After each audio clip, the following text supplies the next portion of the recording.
Good morning everyone. दोस्तों, आज की हमारी क्लास वेटनरी मेडिसिन की है और आज हम पढ़ेंगे म्यूकोजल डिजीज कॉम्प्लेक्स, जिसको अपन शॉर्ट फॉर्म में एमडीसी भी बोलते हैं, यानी म्यूकोजल डिजीज कॉम्प्लेक्स, जिसको कई अन्य नामों से भी जाना जाता है। Bovine viral diarrhoea.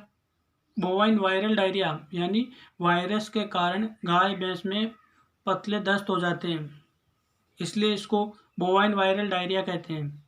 नेक्स्ट है म्यूकोजल डिजीज, यानी मुंह में, होठों पे, गालों पे, जीभ पे जो भी म्यूकस मेम्ब्रेन पाई जाती है, उस म्यूकस मेम्ब्रेन पे छाले हो जाते हैं और छाले होने के कारण जब भी वो छाले फूटते हैं तो वहाँ पर गहरे घाव हो जाते हैं, इसलिए इसको म्यूकोजल डिजीज भी कहते हैं। नेक्स्ट है एटियोलॉजी। एटियोलॉजी में सबसे पहले अपन देखेंगे कि यह एक विषाणु जनित रोग है और म्यूकोजल डिजीज कॉम्प्लेक्स टोगाविरिडी या पेस्टी वायरस के कारण होता है। और जो वायरस होते हैं उनमें आनुवंशिक पदार्थ के रूप में आरएनए पाया जाता है। नेक्स्ट है म्यूकोजल डिजीज है जो गाय भैंस के बछड़े होते हैं उनमें ज़्यादा होता है और बछड़ों में विशेष तौर से 6 माह से 12 माह की उम्र के बीच में जो भी काफ होते हैं उनमें म्यूकोजल डिजीज ज़्यादा होती है। तो इसका सिनोनिम देख लिए, एटियोलॉजी देख ली, उसके पश्चात देखते हैं अपन लक्षण। तो लक्षणों में अपन सबसे पहले ये देखते हैं कि अपने म्यूकोजल डिजीज के लक्षण है जो रिंडरपेस्ट के लक्षणों से काफ़ी मिलते जुलते होते हैं। तो इसमें सबसे पहला लक्षण है कि इसके लक्षण रिंडरपेस्ट से काफ़ी मिलते जुलते होते हैं। पशु के 105 से 106 डिग्री फ़ारेनहाइट तक तेज बुखार हो जाता है। नेक्स्ट है डायरिया। डायरिया में भी बदबूदार दस्त आते हैं और उनमें म्यूकस तथा ब्लड मिला हुआ होता है। बदबूदार दस्त में म्यूकस तथा रक्त मिला हुआ। नेक्स्ट है कि जब पशु के डायरिया होगा तो उसमें डिहाइड्रेशन भी होगा, तो पशु में क्या होगा, निर्जलीकरण हो जाएगा या पानी की कमी आ जाएगी। तो हाई फीवर 105 से 106 डिग्री फ़ारेनहाइट, बदबूदार दस्त जिसमें रक्त तथा म्यूकस मिला हुआ होता है, डिहाइड्रेशन आदि हो जाता है। और पशु के मुंह में विशेष तौर से होठों के किनारे, मसूड़ों पर, डेंटल पैड व जीभ के ऊपरी भाग तथा कई जगह पर मुंह के अंदर छाले हो जाते हैं और ये छाले घाव एक कटावदार जख्म में बदल जाते हैं। पहले तो छाले होते हैं और छाले होने के पश्चात जैसे ये छाले फूटते हैं तो फूटने के पश्चात ये एक जख्म का रूप ले लेते हैं और वहाँ की जो म्यूकस मेम्ब्रेन है वो उखड़ जाती है। नेक्स्ट है कि जब पशु के मुंह में छाले हो जाते हैं तो पशु के मुंह से लार गिरती रहती है, ये भी एक लक्षण है इसका।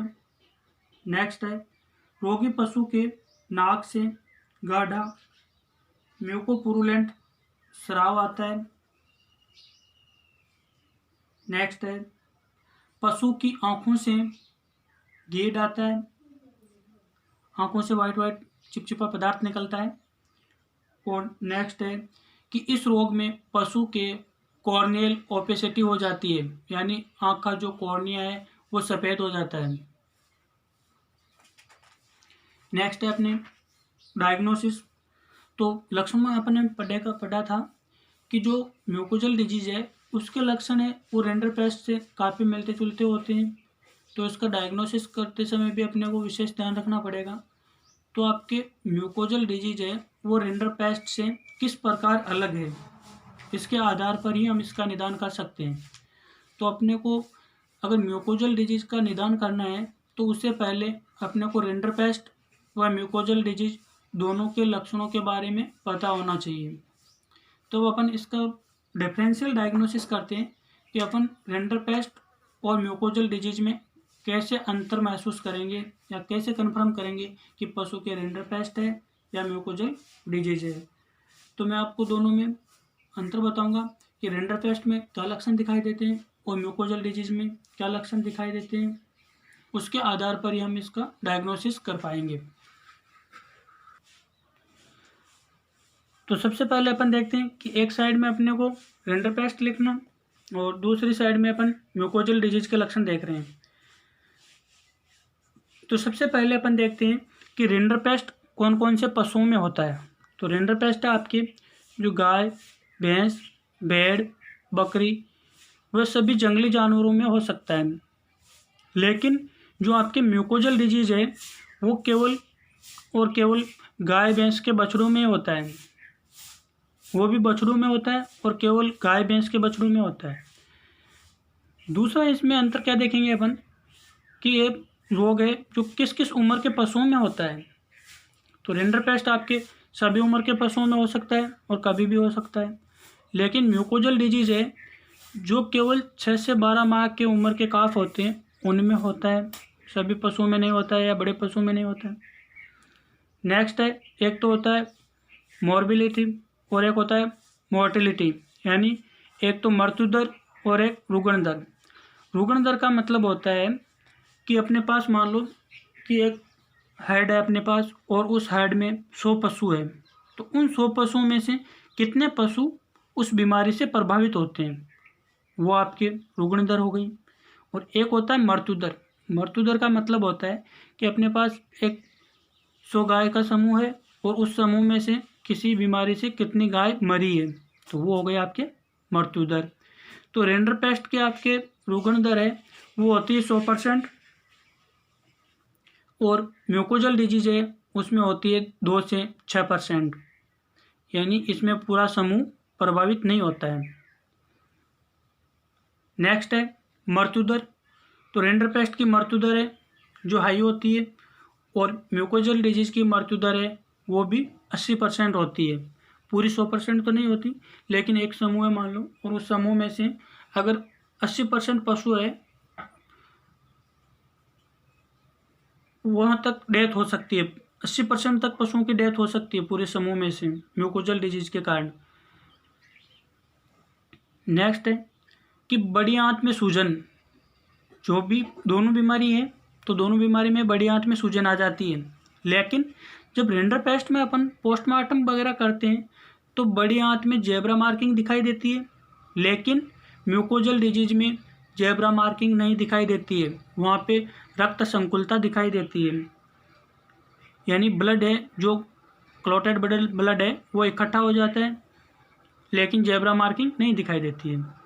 नेक्स्ट है आपके फेफड़ों पे क्या प्रभाव पड़ता है। तो जो रिंडरपेस्ट होती है उसमें आपके फेफड़े कंजस्टेड हो जाते हैं,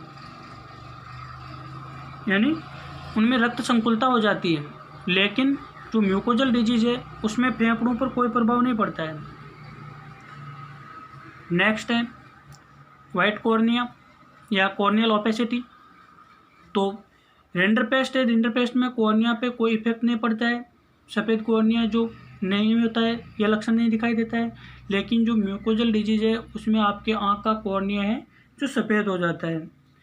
ये आपके रिंडरपेस्ट और म्यूकोजल डिजीज में कुछ डिफरेंस है और इन डिफरेंस के आधार पर ही हम निश्चित कर पाते हैं कि पशु में रिंडरपेस्ट है या म्यूकोजल डिजीज है। नेक्स्ट आपके ट्रीटमेंट।